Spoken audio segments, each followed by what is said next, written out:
আজকের গল্পটা দুই মহাশক্তির এক অদৃশ্য লড়াই নিয়ে, এমন এক লড়াই যেখানে প্রযুক্তির সব সীমা যেন ভেঙে গিয়েছিল। তো চলুন শুরু করা যাক। একটা ভূতকে শিকার করা যায় কিভাবে? প্রশ্নটা শুনতে অদ্ভুত লাগছে, তাই না? কিন্তু দেখুন, আধুনিক যুদ্ধক্ষেত্রে এটাই কিন্তু সবচেয়ে বড় চ্যালেঞ্জ। মানে শত্রু যদি অদৃশ্যই হয়, তাহলে তাকে খুঁজে বের করার ওপরই কিন্তু সবকিছু নির্ভর করে। গল্পটা শুরু হচ্ছে আমেরিকার একটা ভীষণ গোপনীয় আর মারাত্মক ঝুঁকিপূর্ণ অভিযানকে ঘিরে। আর এই অভিযানে ব্যবহার করা হয়েছিল তাদের সবচেয়ে কিংবদন্তি একটা অস্ত্র। তো দিনটা ছিল 21শে জুন 2025। আমেরিকার টার্গেট একটাই, ইরানের পারমাণবিক কর্মসূচিকে পুরোপুরি নষ্ট করে দেওয়া। আর এই মিশনের জন্য তাদের প্রধান অস্ত্র ছিল F-117 নাইটহক। সাপোর্টে ছিল B-2 বোমারু বিমান। F-117 নাইটহক এটা শুধু একটা যুদ্ধ বিমান ছিল না, এটা ছিল একটা জীবন্ত কিংবদন্তি। এক কথায় এক অদৃশ্য ঘাতক। মানে সবাই এর নাম শুনেছে, কিন্তু এর আসল ক্ষমতাটা কেমন সেটা কেউ কোনোদিন দেখেনি। আর এই মিশনটাই ছিল এর আসল পরীক্ষা। আচ্ছা, এবার গল্পের ফোকাসটা একটু ঘোরানো যাক। একদিকে আমেরিকা যখন তাদের এই অদৃশ্য অস্ত্র নিয়ে একদম নিশ্চিত, ঠিক তখনই রাতের গভীরে ইরান কিন্তু তাদের বহু বছরের প্রস্তুতি নিয়ে পুরোপুরি সতর্ক ছিল। আর ঠিক সেই মুহূর্তেই তাদের রাডারে অদ্ভুত একটা সংকেত ধরা পড়ল।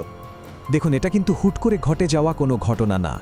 একদিকে আমেরিকা কয়েক দশক ধরে তাদের স্টেলথ টেকনোলজিকে প্রায় নিখুঁত বানিয়ে ফেলেছে, আর অন্যদিকে ইরানও কিন্তু চুপচাপ বসেছিল না। তারাও তাদের রাডার আর ডিফেন্স সিস্টেমকে উন্নত করে যাচ্ছিল। তাদের একটাই উদ্দেশ্য ছিল, যেটা অদৃশ্য সেটাকে সবার সামনে নিয়ে আসা। সময়টা খেয়াল করুন, রাত 3:13। নাইটহক ইরানের বর্ডার ক্রস করল। ঠিক 1 মিনিট পর 3:14-তে ইরানের রাডারে একটা সংকেত ধরা পড়ল। আর তার পরের মিনিটেই 3:15-তে তাদের লেটেস্ট P-18 ডিফেন্স সিস্টেমগুলো পুরোপুরি অ্যাক্টিভ হয়ে গেল। টেনশনটা কিন্তু বাড়তে শুরু করেছে। তো র্যাডারে নাইটহকটাকে কেমন দেখাচ্ছিল জানেন? ঠিক যেন একটা ছোট্ট পাখি। কিন্তু মজাটা হলো, ইরানের অপারেটরদের ঠিক এই জিনিসটার জন্যই ট্রেনিং দেওয়া হয়েছিল। তারা জানতেন যে অদৃশ্য শত্রুর সিগন্যাল যখন ধরা পড়বে, সেটা এমনই অদ্ভুত আর ছোটোখাটো কিছু একটা হবে। আর ঠিক এইখানেই এক মুহূর্তের মধ্যে পুরো খেলাটাই উল্টে গেল। যে বিমানটা এসেছিল শিকার করতে, সেটাই এখন শিকারে পরিণত হয়েছে। আকাশে শুরু হলো এক অসম লড়াই, যেখানে নাইটহক তখন বাঁচার জন্য ডেসপারেট চেষ্টা করছে। ইরান কিন্তু 1 সেকেন্ডও সময় নষ্ট করেনি। সাথে সাথে দুটো ফাইটার জেটকে পাঠানো হলো ধাওয়া করার জন্য। নিচ থেকে, মানে মাটি থেকে, লেজার গাইডেড মিসাইল ছোড়ার জন্য প্রস্তুত করা হলো। আর কমান্ড সেন্টারে বসে নাইটহকের প্রত্যেকটা মুভমেন্ট ট্র্যাক করা হচ্ছিল। ওদিকে নাইটহকের পাইলটও কিন্তু বাঁচার জন্য যা যা করা সম্ভব সবই করছিলেন। তিনি হঠাৎ করে বিমানটাকে খাড়া উপরের দিকে তুললেন, তারপর সোজোরে বাঁদিকে একটা বাঁক নিলেন, আর ঠিক তারপরেই একটা 90 ডিগ্রি টার্ন। উদ্দেশ্য একটাই, কোনোভাবে ধাওয়া করা বিমানগুলোকে বিভ্রান্ত করা। ভাবা যায়, এই যে এত কিছু, নাইটহককে খুঁজে বের করা থেকে শুরু করে এই চূড়ান্ত মুহূর্ত পর্যন্ত, পুরো ঘটনাটা ঘটেছিল মাত্র 6 মিনিটে। এই 6 মিনিটের আকাশযুদ্ধ যে কতটা ভয়ঙ্কর ছিল তা হয়তো কল্পনাও করা কঠিন। তো গল্পের ক্লাইম্যাক্সটা ঠিক এখানেই। এই 6 মিনিটের রুদ্ধশ্বাস লড়াইয়ের পর অবশেষে সেই মুহূর্তটা এলো।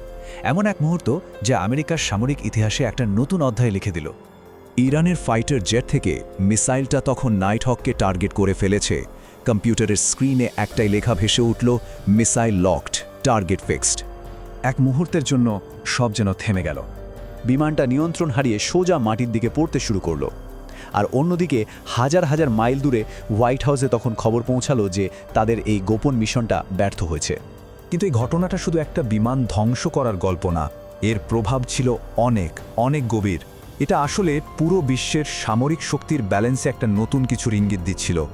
এর আসল মানেটা কি দাঁড়ালো? মানেটা হলো, ইরান দেখিয়ে দিল যে টেকনোলজির এই লড়াইয়ে তারাও কোনো অংশে কম না। এই একটা ঘটনাই ছিল তাদের কয়েক দশকের পরিশ্রম, প্রস্তুতি আর জেদের ফল। আর এটাই তাদের একটা নতুন শক্তি হিসাবে সবার সামনে তুলে ধরল।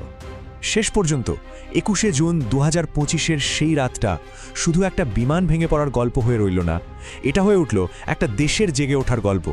আর এই ঘটনাটা একটা জিনিস খুব পরিষ্কার করে দেয়, প্রযুক্তির এই লড়াইয়ে কেউই আসলে চিরকাল অজেয় থাকে না।